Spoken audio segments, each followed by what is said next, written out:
Well, hello, and welcome to another episode of Emily Talks Tech Jobs. Today, I am really excited to be joined by Mr. Fadi Hindi. His career spans everything from AI for robotics to executive leadership. He started out in computer engineering and AI at NC State, working on projects like quadruped robots for NASA's Mars mission, then moved into technical consulting and later made the jump into business leadership, becoming CEO of an insurance company and founding four AI startups with four successful exits.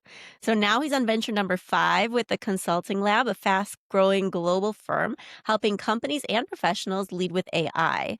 In less than a year, he's expanded operations across multiple countries and built a team that blends human and artificial intelligence to drive transformation. So, Fadi, thank you so much for joining us today and welcome.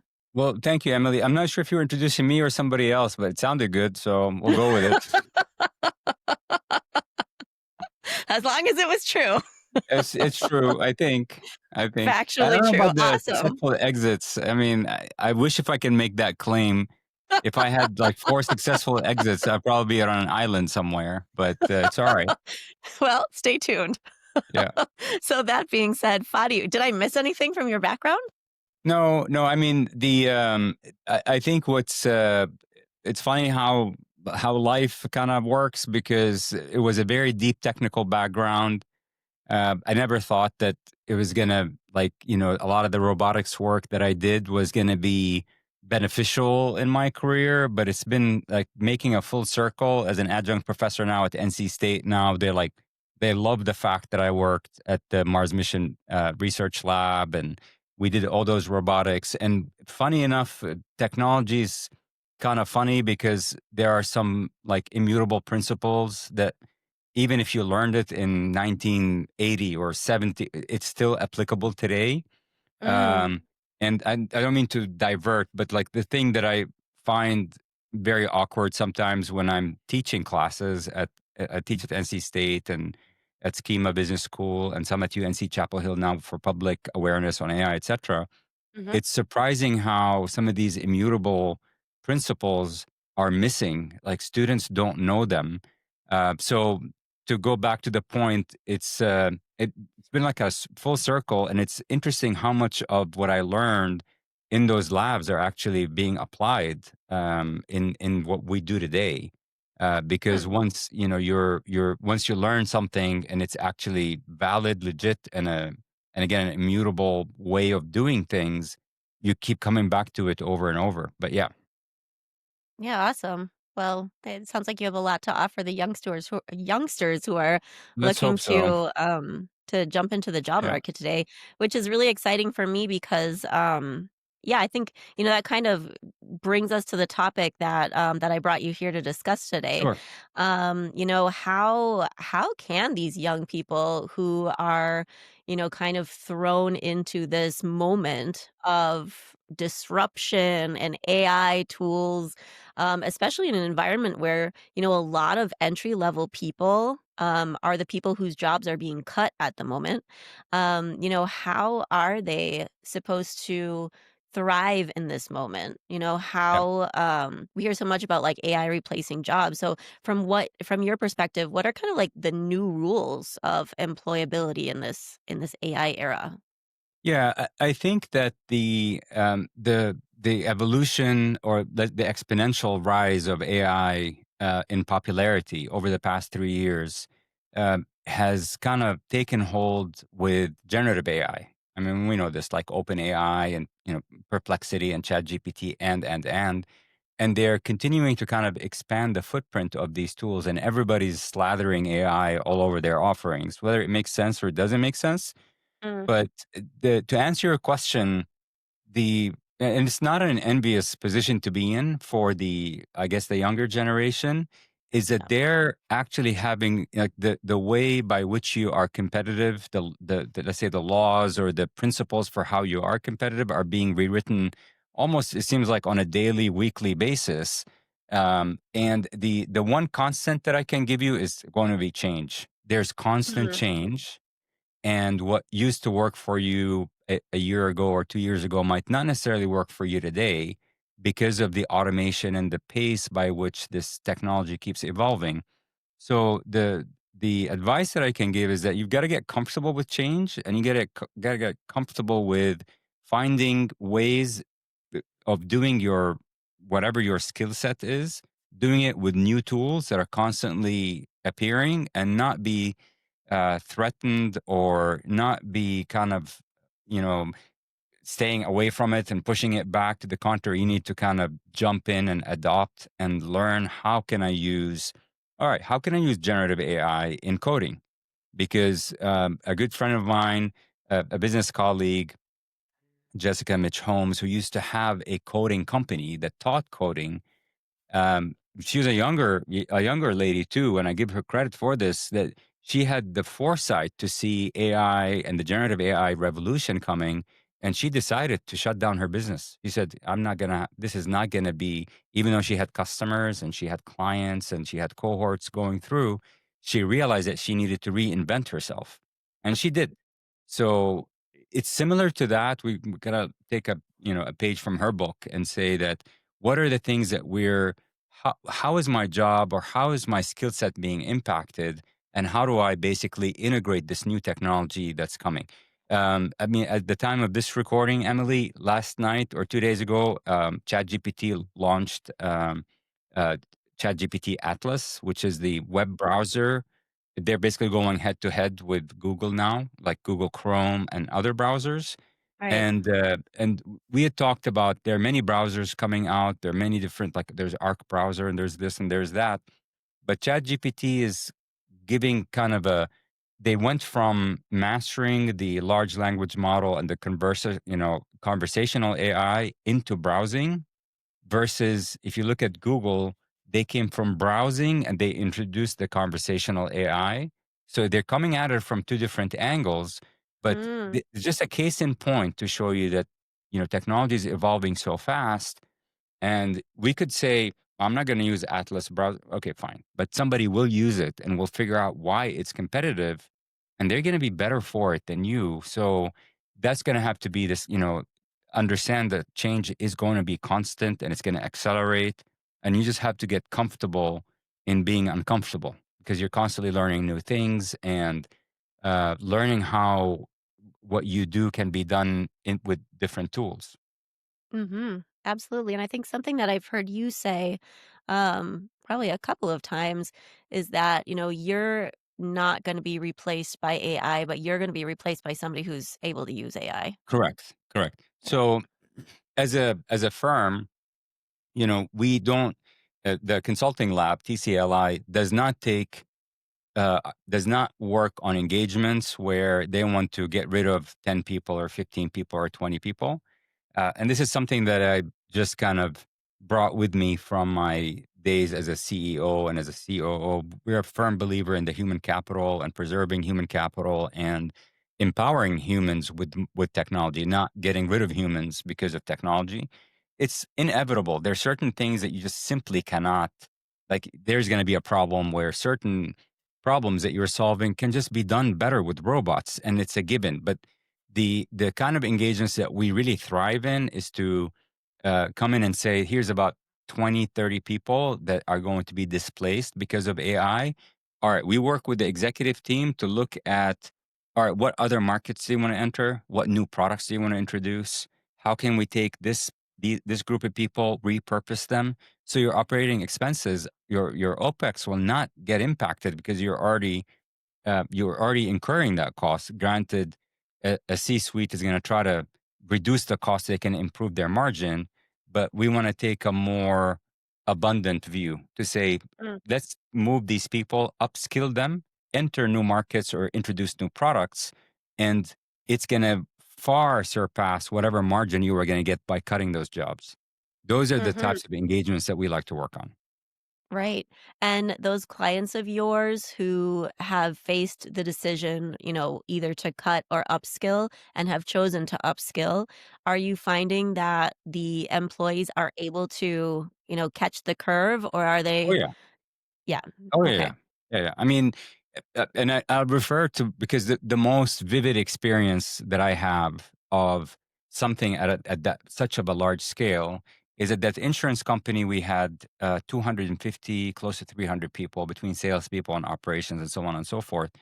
And we grew the top line by using digital and AI, like robotic process automation, fraud detection, and AI algorithms without increasing headcount. And Mhm. over the 2 year span, it was a tug of war between the people at the company and me as the CEO driving the transformation. And it was quite enlightening for me as a CEO because Mhm. you are at the supposedly at the top of the food chain, minus the board and the Right. shareholders, and you're still facing resistance and you're still facing failures because the organization is just not they're not internalizing the change. Even though they will say that they are, but they really are not. They'll say something in Mhm. the meeting, and I don't think that it's necessarily vindictive or evil. It's just a matter of, it's just sometimes it's a big change. You're going from, you're going from having a suite and an office to an open space environment. You're going from having to have a team of 5 people to now being replaced by a work queue, a digital work queue. It is a change. It is a big change. And for somebody that's Yeah. been doing this, for example, or chief operating officer, was in insurance for like 30 years, 35 years. That's all he knew. And now all of a Right. sudden we're saying, guess what? We're going to put you out in the middle of the open floor where everybody can talk to you. You cannot hide behind your four walls and your assistant. And you're not going to have a team of 30 people anymore. You're going to have a team of four. And it's Mhm. like, that's the problematic really for executives. That's a problematic change, but our thesis as TCLI is to say, let's get to those conversations because those conversations are actually good conversations Right. versus saying, I'm not going to do anything about it or I'm going to fire people or whatever, because there are ways around it. Ultimately, we ended up being able to leverage technology and do more with less, and people eventually loved it. So the general reaction for automation and AI, given that you have the right hat on, that we're going to repurpose and upscale and expand, eventually it's resistance. I don't want it. I don't want to hear about it. I don't want to talk about it. To like, they're put into a bucket where it's either like, so it's like, was it fight or flight, as they say? Mhm. And then they Right. finally put into a bucket where they have no choice because they might lose their job if they don't make the change, Yeah. and then the pressures mount and the workload mounts, and then they finally make that leap to say, "All right, I'm going to try it." And then once they try it, they're like, "Holy crap! Why did I live, the previous way? This is so Yeah. much better." Because what and I'm giving you like the breakthroughs here, right? The breakthrough Yeah. is like, this is so much better. I can actually focus on cool work, like the things Yeah. that I like doing, and a lot of the 60, 70% mundane, repetitive chasing people, following up, the things that are not actually intellectual are Mm. being automated. And then they're Right. actually able to do more of the things that they like doing, assessing risk profiles and, talking with customers. Imagine that, right? Spending more time with customers Right. versus, jacking around with technology and documents and meetings and all of that stuff. When I'm on a soapbox these days and I've been trying to be diplomatic about it, but I'm trying to tell CXOs on LinkedIn and through like social media channels, etc. Guys, your job is not meetings. Your job is to make sure customers are happy. And Mm. if you're confused and you missed the point, you need to remember that you exist to service customers, not Wow. to, not to go to meetings and have, never ending meetings throughout because the whole point of that was to make sure that you have a happy customer.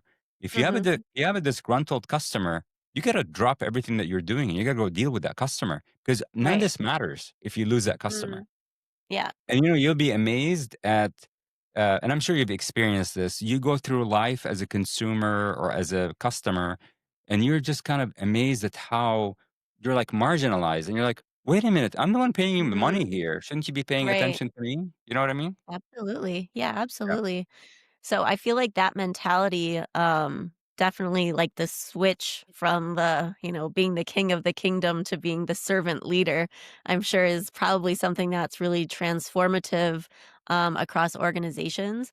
And I wonder, if that same kind of mindset shift is something that employees who are, maybe early, mid-level in their career can also benefit from. Ultimately, yeah, you are in a function, right? But you're also serving the greater cause. And at the end of the day, you might be in your own little niche of the organization, but it's the customer that you're serving ultimately. Correct, correct. Yeah. I mean, I guess the advice that I got, whether it was good or bad, and I guess time will tell, is that you got to constantly work yourself out of a job. If you're in that entry level, you got to constantly look for who's the person that you can train that can do your job, so you can go do other things, because you Mhm. either get Yeah. promoted or the the the part, and this might not necessarily be comfortable. It depends on your personality. So the people that want to rise and really go to do bigger things and better things, they have to replace they have to work themselves out of a job. Find somebody that will take over Mm, in a 2-year time span and then work their way up, or leave the okay. organization, go look for something bigger and better.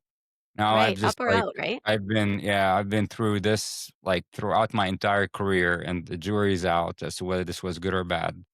But uh the good thing is that if I look back, praise the Lord, if I look back through all the organizations that I've replaced myself at, I can call any of the people that are in those positions, and they'd be more than happy to take the meeting or help out, Mhm. because they know that I've, helped train them, put them in that position, and get myself out of that organization, either up in the organization or out into something else.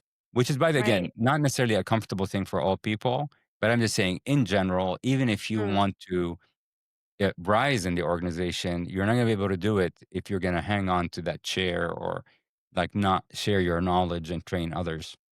right. Interesting. Okay, and, like, staying on the topic of, you know, entry to Yeah. mid-level employees, and going back to, what we've been hearing in the news about these are the jobs that have been kind of automated out. Like when I think about like a kind of a traditional organization structure, it's like a pyramid, right? Like the widest layer is like those entry to mid-level employees, and then it gets like, the air starts to get kind of thin up at the top. I wonder and maybe what's your take on this? What's going to happen when all of a sudden, that lowest level of the pyramid is just kind of getting a little thin? Is it gonna is it gonna tip over? And, as the company ages, what's gonna happen to those, like, mid-level employees? Like, where are we getting those people Right. from if we didn't have a robust base? So let's unpack this. So Yeah, I'm gonna answer your question about the jobs that are being displaced with automation, right. and then I also want to talk about that pyramid, because again, that's the soapbox that I enjoy, the pyramid. Um, okay, so we've been at this for about, I mean, close to a year now at the consulting Mhm. lab, right? And Yep. I'd like to think of ourselves as on the bleeding edge, the breakneck, speed, blah blah, all that stuff. Whether we're doing it for whether we're doing advanced R&D for legal or healthcare or whatever, or we're doing implementations not so advanced because it's just way too much, right? But Mm, and then from the teaching and like all the advanced stuff that we're doing, what I'm actually realizing is that it is myopic or short-sighted to think we're just going to replace people with automation, right? right. And we mentioned that people that know AI will replace people that don't know AI. I think is Mm, more like what's happening. So for the entry level positions, they might get like smaller, like the number of positions that are available will get smaller, but it's not going to, I don't think it's going to be completely automated to where like, it depends, I guess, on the job. But let's just say mhm, for types of jobs that you're talking about, the number of positions will get smaller, but you still need a human in the loop. Like you still need somebody that actually drives AI. So right. this is the kind of the discovery that I want to share with you from the past year, is Mhm, that we get back to go to like ethics and governance and all of these things around responsible AI, etc.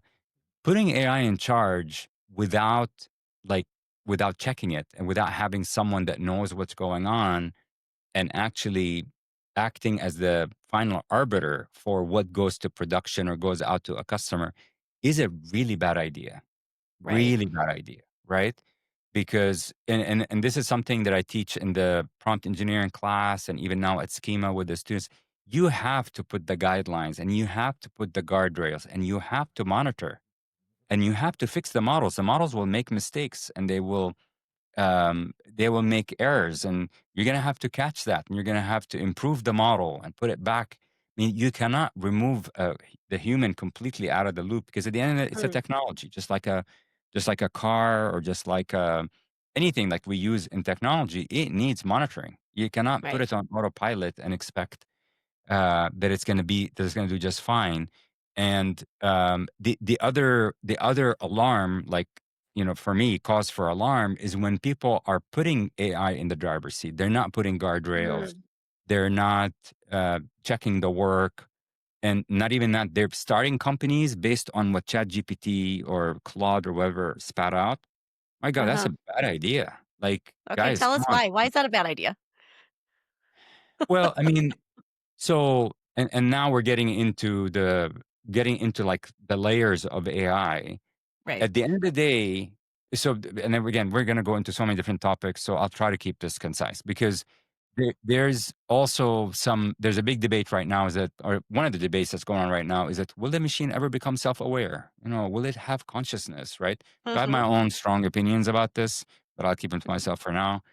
The idea is that when you look at how these generative models work, um, because I understand the mathematics and how they work, and the fact that they're the culmination of this human experience that's on the World Wide Web or the training data, convert converted into mathematics, and all Right. what you're doing when you're querying is, at the end of the day, it's just mathematics, Yep. and then mathematics getting converted into words. Are you Right. gonna? I mean, okay, we're gonna trust it to some extent, trust but verify. But do Yeah. you think that, hey, ChatGPT, what business should I open? And then, you're going to trust, forget the technology. You're going to Yeah. trust the human, intelligence and whatever people are putting out on the web to generate your next business idea without you giving it some guidelines? I Mm. think it's a bad idea. Yeah. I'll give you an example for your business, for Emily, right? Yep. Mhm. You're in executive recruiting, you're in mid-level recruiting, you work with people that are doing transition and you guide them, da da da, right? You want to start Career a new coaching. business. You want to start a derivative of that, right? Are you Sure. just going to go to ChatGPT and say, "Hey, give me what business to start in executive recruiting"? You're going to trust the output and run with it. The problem is that we're seeing people you wouldn't, right? I absolutely wouldn't. Right. Now we're seeing people that are actually doing that and beginning to go take some of these ideas and take them to market. And I'm like, Yeah. guys, come on, right? Right. Give it some guidance. Say, okay, I Yep. am a 20-year-old whatever. I have a technical degree in XYZ. I enjoy this. I don't like this. Mhm. Um, I think that I want to go in this area. I'd like you to do a search and look at for all the different opportunities that exist in this particular domain. Give me a list of those with the reason why. All right, now it's just different. Now we're Right. actually applying critical thinking, which is absent in some of these instances, and we're Yeah. actually applying logic to actually direct the technology. Because again, just like Absolutely. electricity, if you s if you let it run wild, it's gonna burn houses and forests, and you don't wanna do that. You wanna guide it and say, "You're gonna move in these 2 wires, and you're gonna move according to this regulator and this transformer." If you remove these things out of the equation, it's just gonna be disaster, right? Mm. It's the same Yeah. thing with ChatGPT and Claude and Perplexity and Grok and all of these tools. It's a raw technology that still requires a human to drive it. And Right. then when you have somebody like me that gets down to I'm not saying that I get down to the mathematics, I understand the mathematics behind it. And you Right. really look under the hood and this is all formulas that are just multiplying through the transformers and then just giving you a generated output. You're going to say, all right, wait a Mhm. minute. No, no, I'm going to dig into this Right. because the output might probably gonna sound good, but the machine doesn't know what it generated. It has no concept or comprehension of to what it generated. It Right. just gave you, hey, based on all the training information that I got over the from since the inception of the internet, here's what I think you want to hear, or here's what the general wisdom says. But that doesn't mean that I'll just take it and apply it as is. Absolutely. And that is kind of reminding me of, something that I actually learned from you in your prompt engineering class. So full disclosure to anybody who's listening out there, I Yep. actually took Fadi's prompt engineering course at NC State.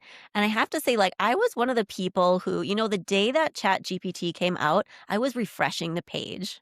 Like, Yeah. I wanted to use it. Like, I thought it was cool. I wanted to get into it. So I've been using it from day one. And I had really like very immediately integrated it into my workflows because I saw like how, especially in the work that I do, like as kind of like a knowledge worker, like how this could support me in my business. And that being said, like, I thought that I could prompt. I thought that, the results that I was getting were pretty good. Sometimes it was a bit off and I was kind of blaming it. Oh, it's just a new thing and it's doing Right. whatever. Right.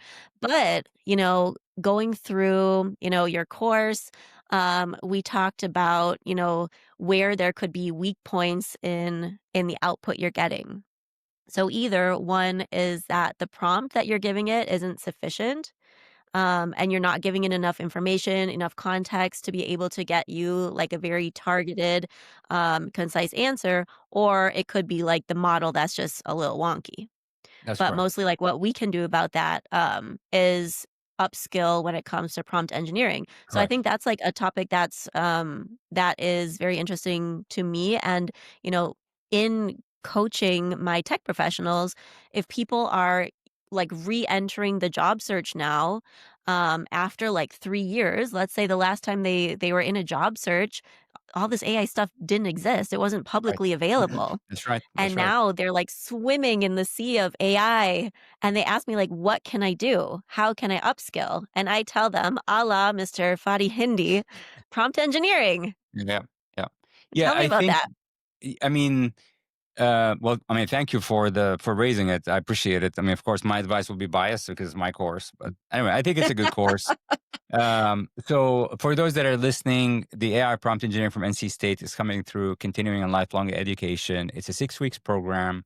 We do it on Wednesdays on East Coast time. We do it on Wednesdays from usually 6 or 6:30 p.m. till 9 or whatever 8:30 or 9 p.m. based on the cohort.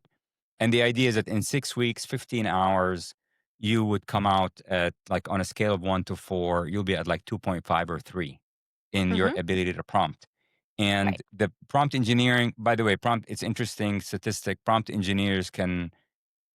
prompt engineers now can charge 200, $300,000 because the enlightened organizations know that a good prompt engineer is worth 10 bad prompt engineers. And Right. that's really becoming the new skill.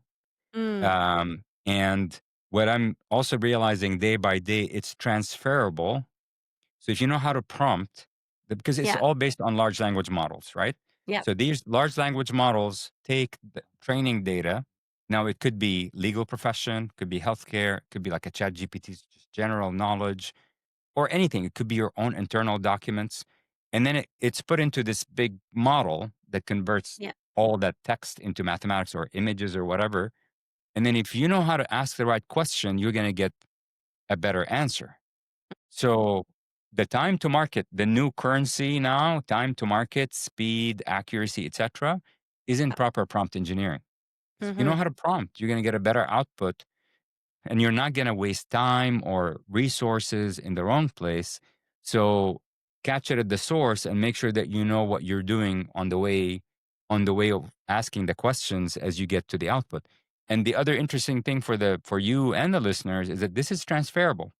Mhm. You and I were talking Absolutely. about Replit at some point as Yeah. a coding platform, vibe coding platform, Replit and others. The Yeah. same prompt engineering that you do is going to be applicable to any large language model enabled platform like Yeah. Replit, like Busily, like Wizard, like, others, Claude, Grok. It's at the end of the day, the premise or the principles are the same.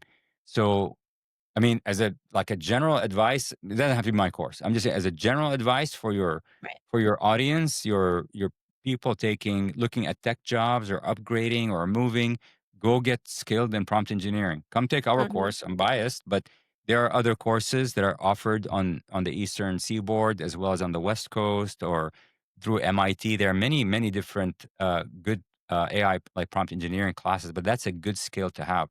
What do you Right. think? You've been through it. Yeah, I mean, I have to say that it really I felt like I was getting good results. I always needed to adjust stuff, and I know that even with good prompting, it's never gonna be a copy paste type Right. solution. But I really started thinking of, like, different ways to approach a problem.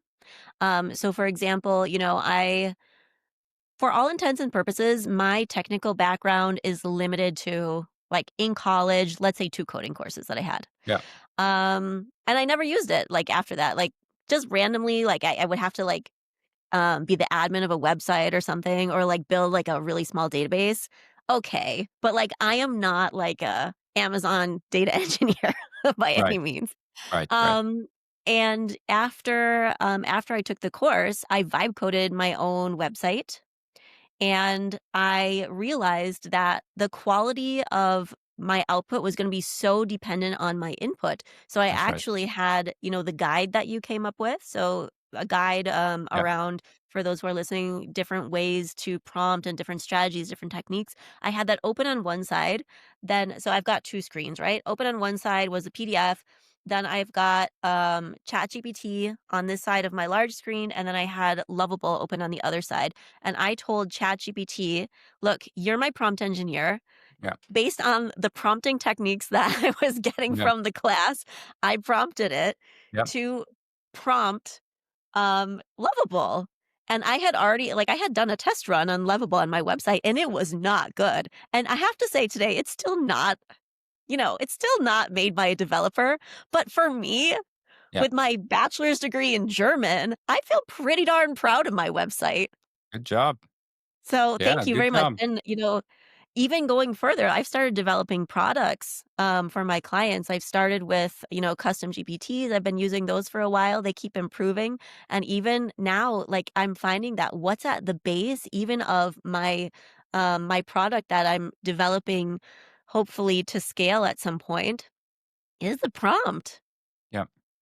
Yeah. Yeah, I mean, I think you look at the way that the industry is evolving and AI and everything, and we keep hearing this, and I feel like we have kind of like like a two different audiences with a chasm in between.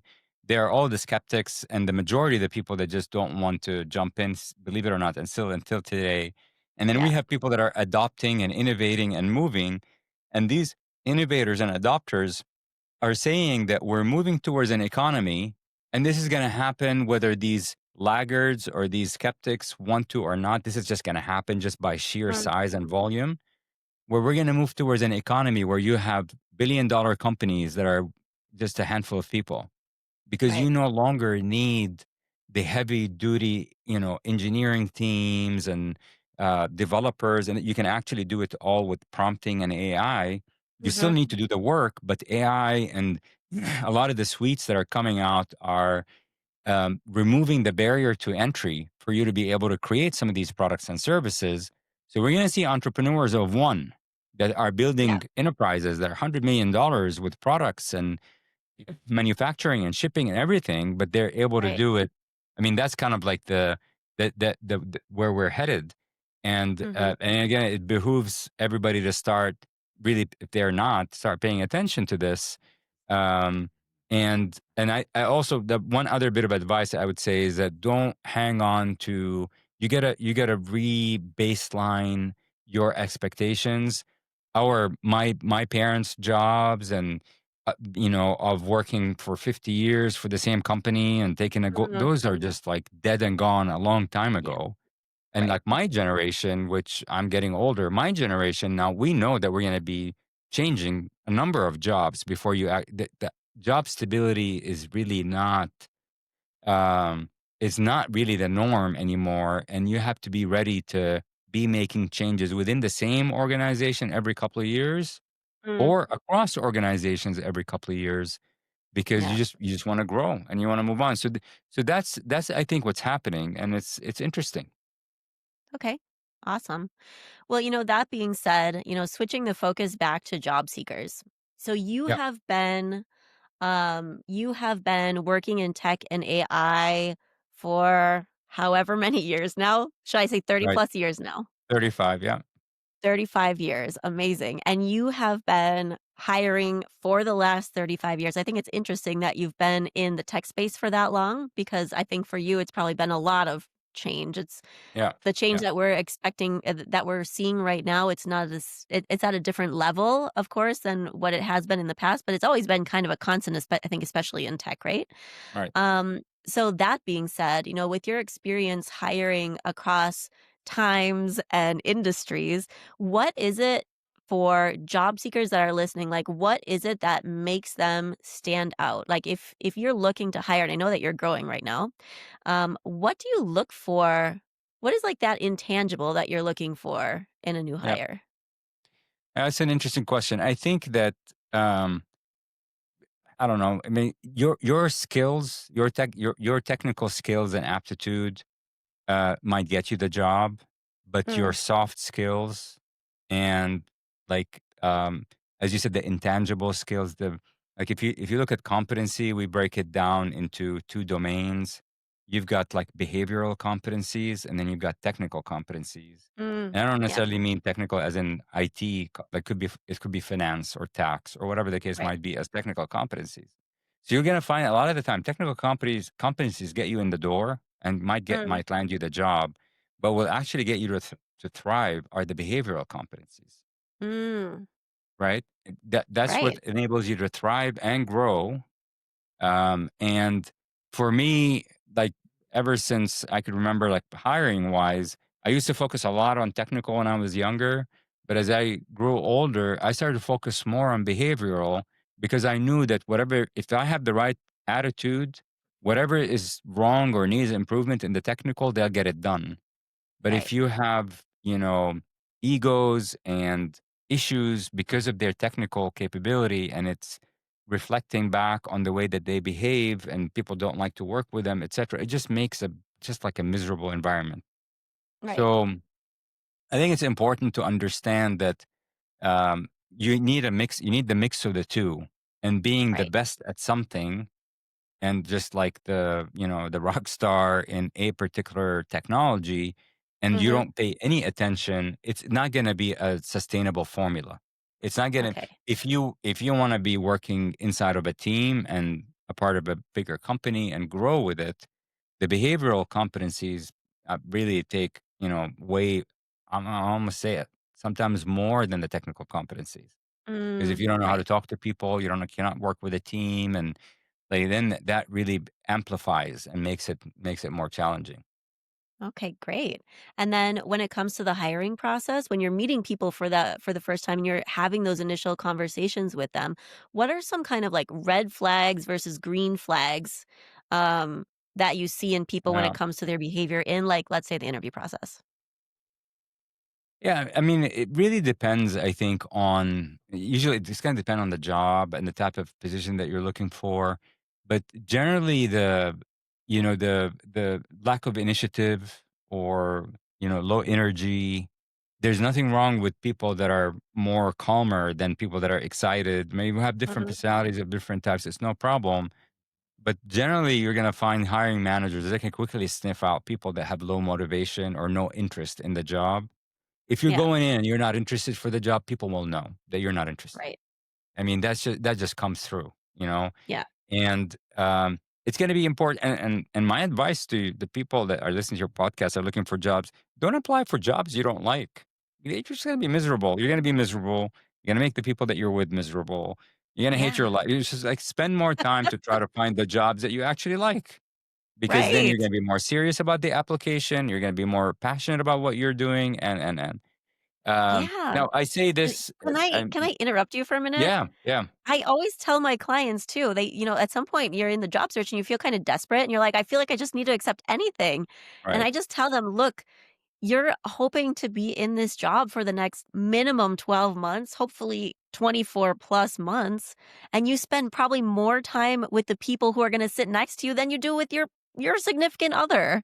That's right. So think about the impact that that's going to have on your life. Yes, it's a paycheck, but it's a lot more than that too. It has an impact on your Uh, mental I, health. I think the problem, I'm not, don't fault anybody. At the end of the day, and Mhm. you've been there, the pressure of no paycheck is Yeah. very, very high.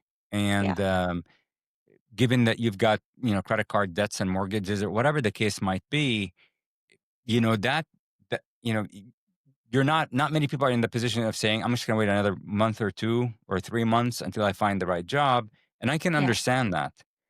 Right. But it's just difficult. It's just like, okay, maybe if you're about to accept a job that you absolutely hate, give it one more shot. Try to find one more job. See if you can apply to one more that is more kind of congruent with who you are and what you want to do. You're just going to be so much happier. Right. But I understand we cannot judge, and we just have to realize at the end of the day, the reality is sometimes you have to take that job because you got to get that income. I understand Right. that. Absolutely. Yeah. You Yeah. got to do what you got to do. That's for sure. You got to do what you got to do. All right. Okay. So, one more question, one last question for you before we move into our final section, my favorite section of the day, the hot take. So, basically, not everybody has a technical background.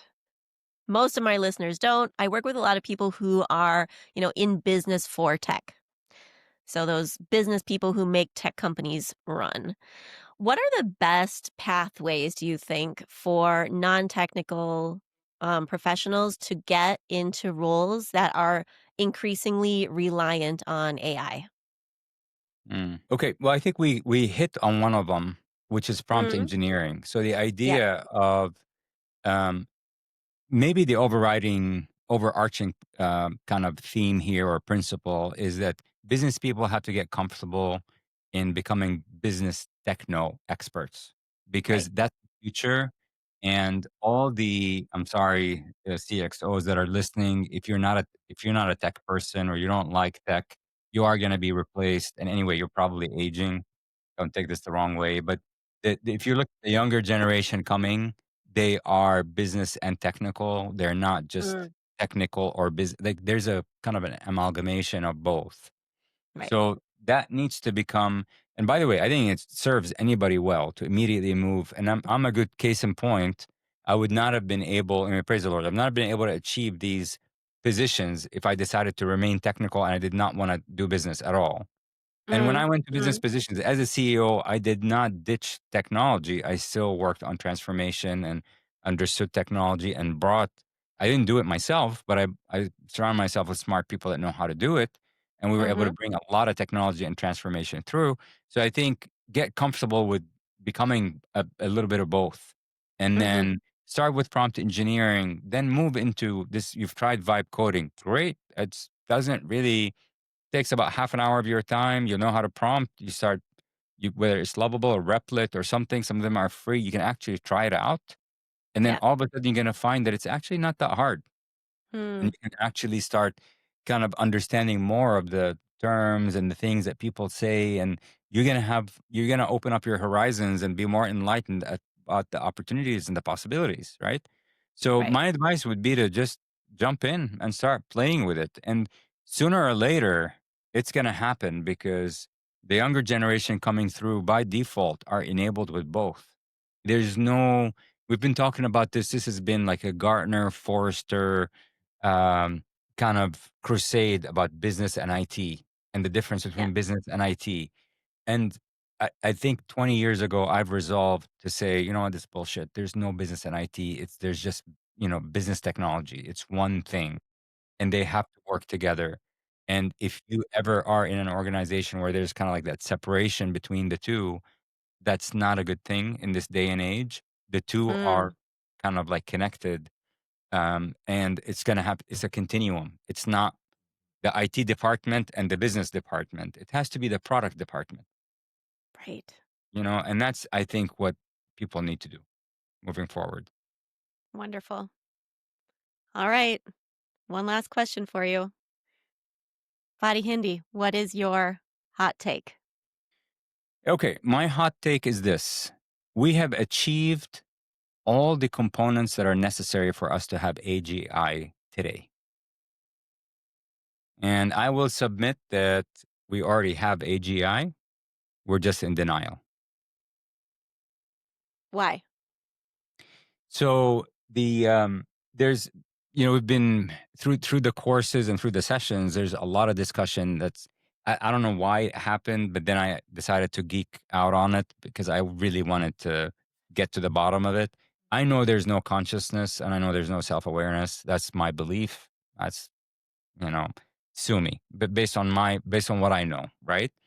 Now, when I said, "All right, you know what? Let's not superficially talk about the AGI and let's kind of Mhm, let's like lift up the hood and let's look under the hood. Let's get what does AGI mean?" And then mhm, I read, did some research. Dr. Andrew Ng is somebody that I really respect, and I studied his course at Stanford, and I looked at an Oxford University professor that did a lot of work on super intelligence and what does it mean, etc. And I kind of liked from like all the research that we've done over the past, I guess, several weeks, we've kind of identified, and this is from the Oxford, I think it's a good description from the Oxford University professor. There's three areas. It's speed, like speed super intelligence, mhm, and then quality super intelligence, and mhm. then collective super intelligence. If you have those three things and they combine, then you've got some form of super intelligence or AGI. So Mhm. speed, well, we know machine had us beat a long time ago as far as Right. their ability to process mass amount of information very quickly. So Mhm. that's done. The other one is about collective, and I always joke about this and say, yeah, machines don't generally they don't stab in the back, they don't have politics, and they don't, if you tell them to work collectively on an objective and you define the rules and you connect them together, they'll get it done much better Okay. than humans. And Mhm. then quality, which is about generating coherent, consistent, rational, like logical information, which we're seeing in the generative AI. So all Mhm. three components of super intelligence are there. Mhm. So why are we hiding behind our finger and saying we haven't achieved AGI? Hmm. Now I know it's going to be based on the definition of how you define AGI, Yeah. right? And but in my opinion, we're there, and we're just kind of again hiding behind our finger, but just don't want to admit it. But we're already there. Wonderful. Well, thank you so much for that. I Sure. really Thank appreciate you it. for having me. I appreciate the opportunity to speak to you Yes. and your audience. Wonderful. And also, before you go, I would like to take a minute to plug the Consulting Labs Academy. Sure. So Thank you. I Yes. think that we haven't managed to mention that yet. Actually, I'm really excited about the academy because I'm a member myself. You find a lot of courses around how to succeed in business and tech, and actually, maybe you can explain it a little bit better than I Sure. can, Fetty. Yeah, so the consulting lab, as an organization, we're focused on just kind of the AI space in general. So we do AI solutions for vertical solutions for certain industries like legal and healthcare. And then we have an academy, which is a training, awareness, and education kind of arm where we do the NC State courses, the UNC courses, as well as an online community where we curate learning for enterprise customers as well as startup customers. Mhm. And the idea there is it's not Coursera and LinkedIn and all that are great platforms, but they're general purpose platforms. Our platforms are very specific on closing the AI literacy gap across the different kind of disciplines, behavior, business and industry, and AI. And we want to engage with people like you that can Mhm. bring in a lot of um, questions and ideas and debates around, like, for example, we did one on automation. I remember on the Yeah. academy where you want to Mhm. learn more about what about agentic and what is automation and how do I do it. So the academy is a great place for people to come, do this. We've got about 300 people, I think, on the platform now, 300 Wow. members. Right. And it's global, so we're getting some participants from Sri Lanka and Maldives and Philippines, and so it's kind of we wanted to grow it to be a community of members from across the world that are trying to better understand and leverage AI for a purpose, whether a startup Mhm. or an enterprise. Wonderful. And if you guys want to join, we can post the link Yeah, in the description below, and you'll find me there. I light that chat up, guys. So thank I'll you, see you Emily. there. Okay, wonderful. Well, thank you so much. I really appreciate you Of taking the time course. to join us No, today. Um, thank you for inviting me, and sorry for the hiccup earlier. you're very welcome, and no worries whatsoever. Bye bye.